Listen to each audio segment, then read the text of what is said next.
दोस्तों एक बार फिर स्वागत है आपका हमारे चैनल पर। मेरा नाम है वरुण और हम बात कर रहे हैं मध्य प्रदेश की। मध्य प्रदेश में हम जिला यात्रा कर रहे हैं। सारे 52 जिलों की यात्रा बैठे बैठे यहां करने वाले हैं और इससे संबंधित एक भी क्वेश्चन छूट नहीं पाएगा आपका, गारंटी हमारी है। अगर आप ये पूरा वीडियो देखते हैं और दोस्तों में शेयर कर दें ताकि आपके दोस्तों तक भी ये जानकारी पहुंच जाए और मध्य प्रदेश से संबंधित सारे एग्जाम्स में आपका हो 100% स्कोर। तो चलिए इस वीडियो में हम बात करने वाले हैं जिला यात्रा के अंतर्गत हम किस जिले की यात्रा करने वाले हैं। वो जिला है आज हमारा भिंडी ऋषि के कारण बना भिंड जिला। ठीक है, किसके कारण? भिंडी ऋषि के कारण नाम भिंड जिला पड़ गया है, याद रखिएगा। तो चलिए भिंड जिले को देख लेते हैं कहां पड़ता है। ये है मध्य प्रदेश में भिंड जिला। देख पा रहे हैं मध्य प्रदेश का मैप आपके पास होगा, नहीं है तो देख लीजिए। ये भिंड जिला है, इसकी ही हम बात करने वाले हैं। अब याद रखो भैया, ये पूरा का पूरा जिला जो है उत्तर प्रदेश से कनेक्ट होता है। ठीक है ना, पूरी बाउंड्री उत्तर प्रदेश से लग जाती है, तो इसीलिए बहुत इंपॉर्टेंट हो जाता है और चंबल संभाग के अंतर्गत ये आता है। चलिए, जिले का नाम क्या है? भिंड जिला है।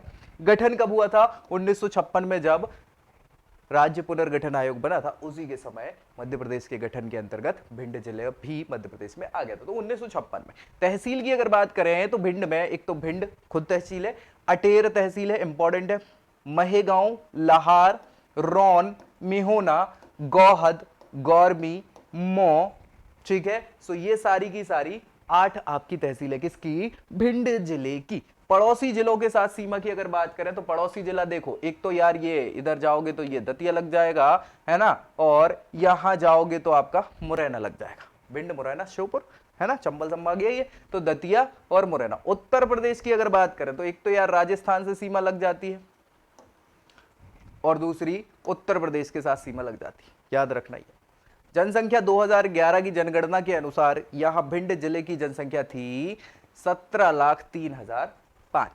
17,03,005। साक्षरता दर 2011 की जनगणना के अनुसार 75.26% थी। यानी इतने सारे लोग, लगभग 3/4 लोग यहाँ पे साक्षर थे जनसंख्या के। भौगोलिक स्थिति की बात करें तो अक्षांश, अक्षांश मतलब ये आड़ी रेखा, ये दोनों। ठीक है, तो अक्षांश स्थिति है 25 डिग्री 55 मिनट। ये है आपका 25 डिग्री 55 मिनट से 26 डिग्री 48 मिनट। ठीक है, ये अक्षांश स्थिति है आड़ी रेखाओं की, 25 डिग्री 55 मिनट से 26 डिग्री 48 मिनट उत्तरी अक्षांश है ये। और इसके अलावा देशांतर स्थिति की अगर हम बात करें तो देशांतर मतलब खड़ी रेखा, ये यहां से यहां तक। तो देशांतर स्थिति है 78 डिग्री, कितनी? 78 डिग्री 12 मिनट से लेके 79 डिग्री, कितना? 79 डिग्री 5 मिनट। ठीक है, ये क्या है? पूर्वी देशांतर।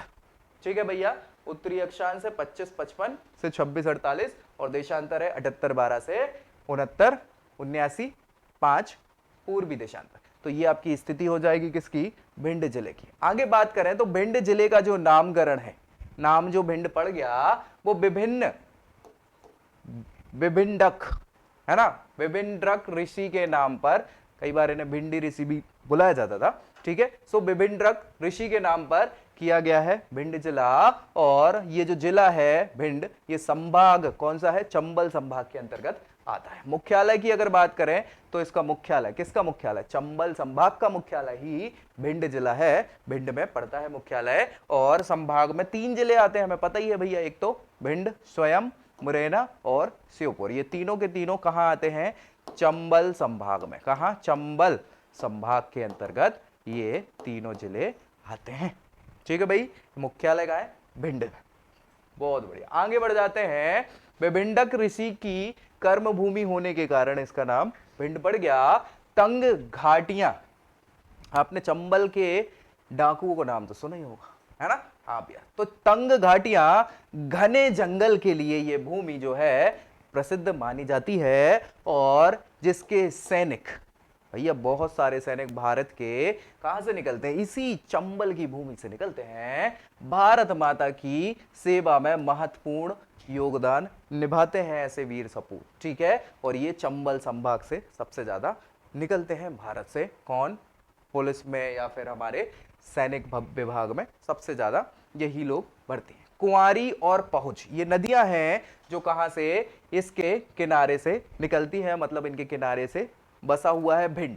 डाकुओं के लिए प्रसिद्ध है, ये तो हमें पता ही है। इसके अलावा 1902 में, 1902 की बात चल रही है, भिंड नगर पालिका का गठन हुआ था। कब? 1902 में। भदौरिया, यहां पे सबसे ज्यादा आपको भदौरिया लोग मिल जाएंगे भिंड में, है ना। तो भदौरिया राजाओं के नाम पर पहले भिंड जिले को भदावर कहा जाता था। क्या कहा जाता था? भदावर कहा जाता था। तो कंफ्यूज नहीं होना है ना। राजा यहाँ पे जो रहे हैं, जिनने शासन किया है, भदौरिया राजा रहे हैं, तो भदावर कहलाता था। तहसील की बात करें तो 9 तहसीलें हो जाती हैं, भिंड, अटेर, महेगांव, लहार, रौन, मेहोना, गोहद, गौरसी, मऊ। ठीक है भैया। इसके अलावा मध्य प्रदेश की जनसंख्या की दृष्टि से अगर देखें तो सबसे छोटी जो तहसील है मध्य प्रदेश की, वो भिंड जिले की रौन तहसील है। याद रखिएगा, ये क्वेश्चन कई बार पूछा गया है कि मध्य प्रदेश की सबसे छोटी तहसील जनसंख्या के मामले में कौन सी है? भिंड जिले की रौन तहसील सबसे छोटी है। इसके अलावा इसका जो क्षेत्रफल है 4459 वर्ग किलोमीटर का क्षेत्रफल है भिंड जिले का, और इसकी सीमा उत्तर में राजस्थान और पूर्व में उत्तर प्रदेश से लगती है। ये दोनों राज्य हैं। दक्षिण में मध्य प्रदेश का दतिया जिला है, और पश्चिम की बात करें तो मुरैना जिला कनेक्ट होता है किससे? भिंड जिले से। राष्ट्रीय राजमार्ग 92, 552 ये दोनों भिंड से होकर गुजरते हैं, और यहां औसत वार्षिक वर्षा जो होती है 668.3 मिलीमीटर। मिलीमीटर है, इसको सेंटीमीटर में कन्वर्ट कर देंगे तो भैया 66 सेंटीमीटर, 83 लगभग, है ना, 66.83 सेंटीमीटर जो है यहाँ पे वार्षिक वर्षा होती है। तो बहुत ज्यादा वर्षा होती नहीं है, यानी कि ये कहीं ना कहीं सूखे के जिले के रूप में हो जाता है। भिंड जिला सामान्य तौर पर सूखा जिला घोषित किया जाता है, याद रखिएगा। कृषि और मिट्टियों की बात करें यहाँ पे तो भाई पानी तो है नहीं, तो पानी नहीं है तो बहुत ज्यादा ऐसा मान के चलिए कि कृषि बहुत उपजाऊ पर नहीं है, लेकिन ठीक है। कछारी और जलोढ़, क्योंकि यार आप देखो चंबल वाला जिला है तो चंबल के साथ मिट्टी तो बहुत अच्छी आई होगी, नदियों के साथ मिट्टी अच्छी आ जाती है ना। सो कछारी और जलोढ़ दोनों प्रकार की मिट्टियां यहाँ पे पाई जाती हैं, और ये जो जलोढ़ मिट्टी है ये तो सबसे उपजाऊ मिट्टी कहलाती है, याद रखिएगा। ठीक है, भारत की सबसे उपजाऊ मिट्टी। तो यहाँ पे सरसों और गेहूं फसल जो है किसानों के द्वारा प्रमुखता बोई या उगाई जाती है। नेक्स्ट हम बात करेंगे प्रमुख नदियों की भिंड जिले की। तो सबसे इंपॉर्टेंट तो चंबल नदी हो ही जाती है। ठीक है, चंबल की फिर ये सभी की सभी क्या हो जाती है? ट्रिब्यूटरी, जिसमें सिंध आ जाती है, कुमारी आ जाती है, वैशाली आ जाती है, पहुंच नदी आ जाती है। तो ये सभी की सभी भिंड जिले की प्रमुख नदियां हो जाती है। सिंचाई परियोजनाओं की अगर बात करें तो सिंचाई का प्रमुख स्रोत क्या है? नदियां ही हैं, और यहाँ की भूमि क्या है? उपजाऊ है। सिंचाई चंबल और सिंध और उसकी सहायक नदियों के द्वारा हो जाती है, जिनमें कुंवारी, वैशाली, पहुंच नदी आती है। मध्य प्रदेश की पहली परियोजना जो थी चंबल परियोजना थी, याद रखिएगा। कौन सी परियोजना? चंबल परियोजना मध्य प्रदेश की पहली परियोजना है, जिसे मुरैना जिले के साथ साथ भिंड जिला भी लाभान्वित होता है। वन और वन्य जीवों की अगर भिंड जिले में बात करें तो भिंड जिले में वन रिपोर्ट जो 2017, अभी 19 वाली अपडेट नहीं हुई है, मतलब आ तो गई 19 के बाद 21 भी, 21 में तो वो कोरोना चल रहा था। ठीक है, सो 2017 की जो वन रिपोर्ट है उसके अनुसार आरक्षित वन जो है भिंड जिले में 108 वर्ग किलोमीटर आरक्षित वनों की श्रेणी में आते हैं, और यहाँ पे उष्ण कटिबंधीय शुष्क पर्णपाती वन या कटीले वन मुख्य रूप से पाए जाते हैं। ये हम डिस्कस करेंगे जब हम पूरा का पूरा मानसून और वन्य और वन्य संसाधन डिस्कस करेंगे मध्य प्रदेश का पूरा, तो आपको समझ में आ जाएगा कि ये किस किस प्रकार के वन होते हैं। उष्ण कटिबंधीय, शीत कटिबंधीय, शुष्क होते हैं, उपोष्ण होते हैं, उष्ण होते हैं, सारी चीजें। ठीक है, चलिए आगे राष्ट्रीय उद्यान और अभ्यारण्यों की अगर हम बात करें तो भाई बहुत इंपॉर्टेंट है, यहाँ से एक क्वेश्चन बनता है मैक्सिमम एग्जाम्स में, इसलिए इसको बिल्कुल भूलना नहीं है। राष्ट्रीय चंबल अभ्यारण्य, ठीक है भाई, चंबल अभ्यारण्य है, ये भिंड से 22 किलोमीटर दूर चंबल नदी पर स्थित है।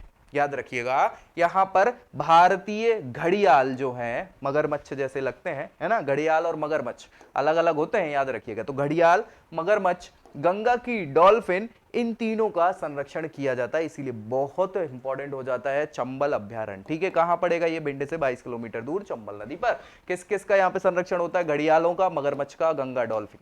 ठीक है, कोई दिक्कत परेशानी? बहुत बढ़िया। अभ्यारण्य की स्थापना 1978 में करी गई थी, चंबल अभ्यारण्य की। और राष्ट्रीय चंबल अभ्यारण्य का जो क्षेत्रफल है 435 वर्ग किलोमीटर इसका टोटल एरिया हो जाएगा। इस अभ्यारण्य की सीमा 3 राज्यों से जाएगी। ऑब्वियस सी बात है, 3 राज्य कौन कौन से हो जाएंगे? एक तो मध्य प्रदेश स्वयं, इसके बाद राजस्थान और उत्तर प्रदेश। 3 ही राज्य तो लगते हैं मध्य प्रदेश में, इधर अगल बगल में, है ना, राजस्थान, उत्तर प्रदेश, मध्य प्रदेश। तो 3 राज्यों तक ये अभ्यारण्य फैला हुआ है।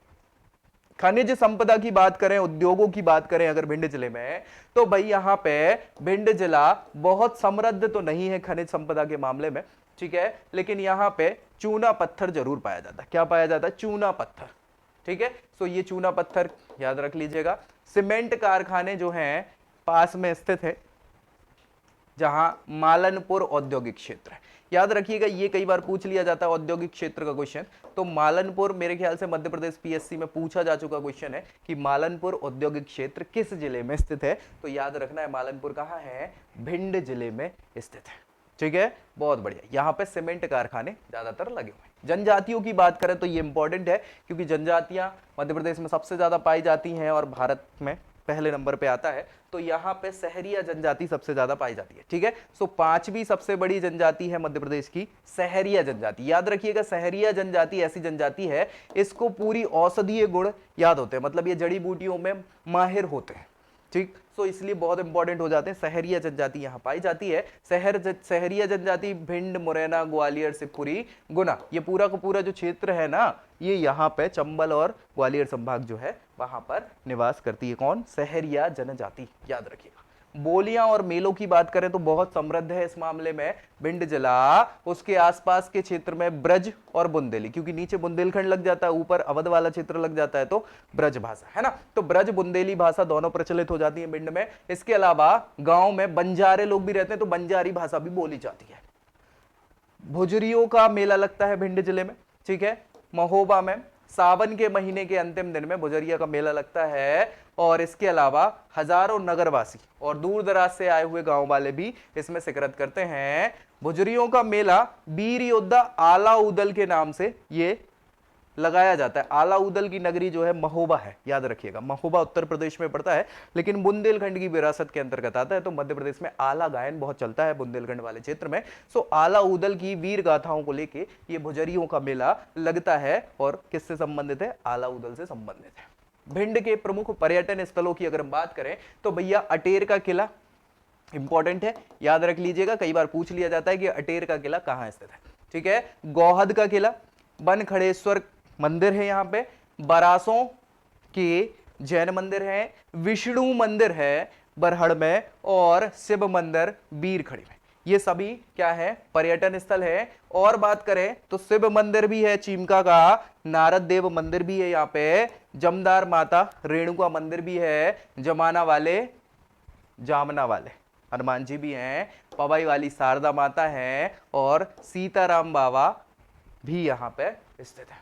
चलिए, पर्यटन स्थलों में अगर और बात करें थोड़ा डिटेल में तो अटेर का किला, अटेर का किला कई बार पूछा जाता है, इसलिए इसको स्पेशलाइज कर दिया गया है। अटेर का किला, इसका निर्माण राजा बदन सिंह ने करवाया था, महासिंह और बखत सिंह के द्वारा, यानी कंटिन्यूएशन में चलता रहा है। इसका समय जो है 64 से 68, 1664 से 1668 के बीच में हुआ है। और इस अटेर के किले में एक तो खूनी दरवाजा है, ये कई बार क्वेश्चन पूछा गया है कि खूनी दरवाजा किस किले में स्थित है। सो खूनी दरवाजा अटेर के किले में स्थित है, बदन सिंह ने बनवाया। बदन सिंह महल भी है, 12 चंबा महल भी है, हाथिया फोर का दरवाजा भी यहाँ प्रसिद्ध है।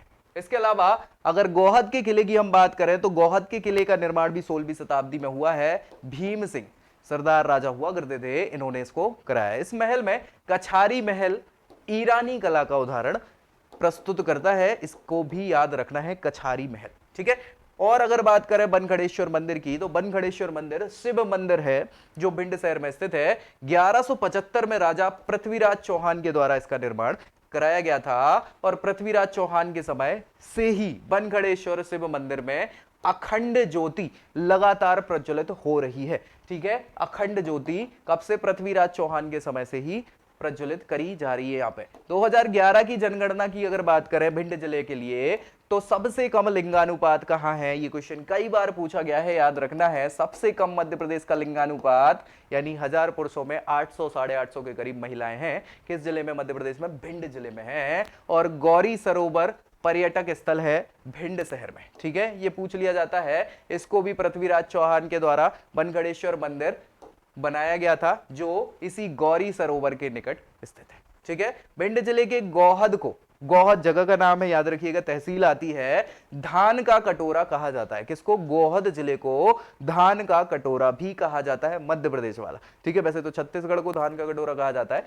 ठीक है, भिंड सबसे कम वर्षा वाला जिला है मध्य प्रदेश में, ये याद रखना है। और सबसे कम अनुसूचित जनजाति भी भिंड जिले में पाई जाती है। दोनों कम कम वाले क्वेश्चन सबसे याद रखना है। सबसे कम वर्षा यही होती है, सबसे कम अनुसूचित जनजाति यही पाई जाती है, सबसे कम लिंगानुपात भी भिंड जिले का है। ये तीनों सबसे कम वाली चीजें पूछी जाती है, इसलिए याद रखना है आपको। इसके अलावा याद बात करें तो सबसे बड़ा गांव जो है इस जिले का वो है गहेली। इसके अलावा खनिज रहित जिला, यहाँ कोई खनिज पाया नहीं जाता। हमने बात करी है, चूना पत्थर मिल जाता है, बाकी कोई खनिज है नहीं। पवन ऊर्जा के लिए यहाँ पे थोड़ी हवाएं अच्छी खासी चल जाती है, तो पवन ऊर्जा का यहाँ पे विकास संभव हो सकता है। इस पे सरकार काम कर रही है। रावतपुरा सरकार, याद रखिएगा, रावतपुरा सरकार ये प्रसिद्ध है वहां पे, ये लाहार तहसील के अंतर्गत आते हैं। रावतपुरा सरकार ये धार्मिक स्थल है, याद रखिएगा, और हर साल यहाँ पे मेले का आयोजन किया जाता है। ददरौआ, ददरौआ भी हनुमान जी का मंदिर है यहाँ पे, बहुत प्रसिद्ध, और हनुमान जी की मूर्ति जो है वो डॉक्टर हनुमान के नाम से प्रसिद्ध है यहाँ पे। भिंड जिला जो है चंबल नदी के बीहड़ों में स्थित है। बीहड़ तो आपने सुना ही है, डाकुओं के लिए प्रसिद्ध होते हैं। ठीक है, और डाकू निवास यहाँ किया करते थे। तो ये पूरी की पूरी जानकारी जो है हमने डिस्कस कर ली, किसकी? भिंड जिले से संबंधित। तो इस जिला यात्रा की सीरीज में ये हमारा भिंड जिला हो गया। मिलते हैं नेक्स्ट वीडियो में, अगले जिले की यात्रा करते हैं। तब तक के लिए